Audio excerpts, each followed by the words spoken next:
Thank you to dbrand for debranding brands. Check them out in the link in the description down below. We're here at EVGA checking out the SC15. You might be familiar with the SC17, which is their previous 17-inch laptop that they launched at maybe last year's CES. I'm pretty sure that's correct. They have now lowered the landscape of the screen, made it a bit cheaper, hopefully. It's going to range from maybe somewhere between $1,500 and $1,700. They haven't finalized their price quite yet. And that screen that I just mentioned will be 1080p, G-Sync, 120 Hz, IPS, all running on a GTX 1060. Remember, the 1060 that's in here is the same as a desktop class 1060, so you should be completely fine for a huge range of games at 1080p, and a lot of them should actually get relatively close to that 120 Hz setting if you're playing things like probably Rocket League and whatnot. On the CPU side of things, they went ham. They have a new Kaby Lake 7700 HQ paired with 16 gigs of RAM, a 1 terabyte hard drive, and a 256 gigabyte Samsung M.2 SSD.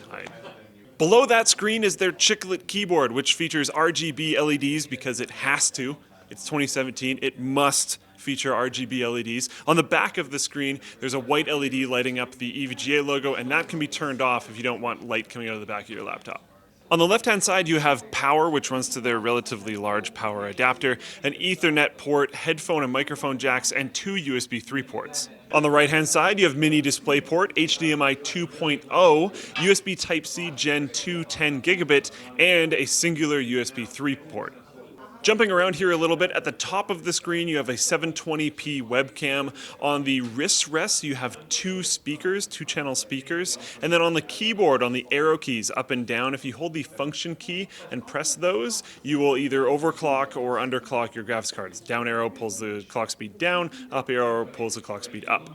In terms of cooling, it features 2 fans in the top left and top right-hand corner of the laptop. They both pull air in from the top and the bottom of the laptop simultaneously and then eject the hot air right out the back. And then on the bottom of the laptop, there's a layer of foam, which seems weird at first, and it's really bad at transferring heat, but that is the point, and that's what makes it good. It's trying to not transfer heat down to your legs when you use the laptop on your, lap, hence the name.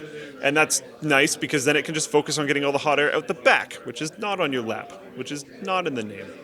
The foam mat would prohibit them from allowing little small access panels to all the different things that you can change in a laptop like this, but they've just made it so that the entire bottom panel comes off at once, and that makes it so that you can access your 2.5-inch drives, your M.2 drives, your RAM, all that kind of stuff. It's all accessible down there, which is great.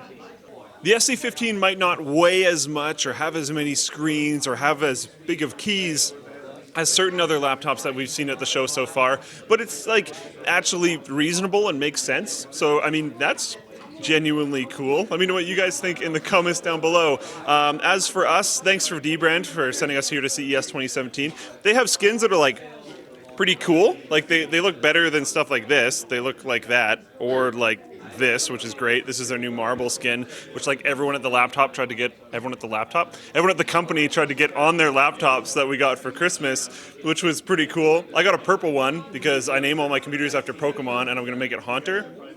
But, there's that. Also, if you buy one that isn't this thing, you can get $1 shipping anywhere in the world.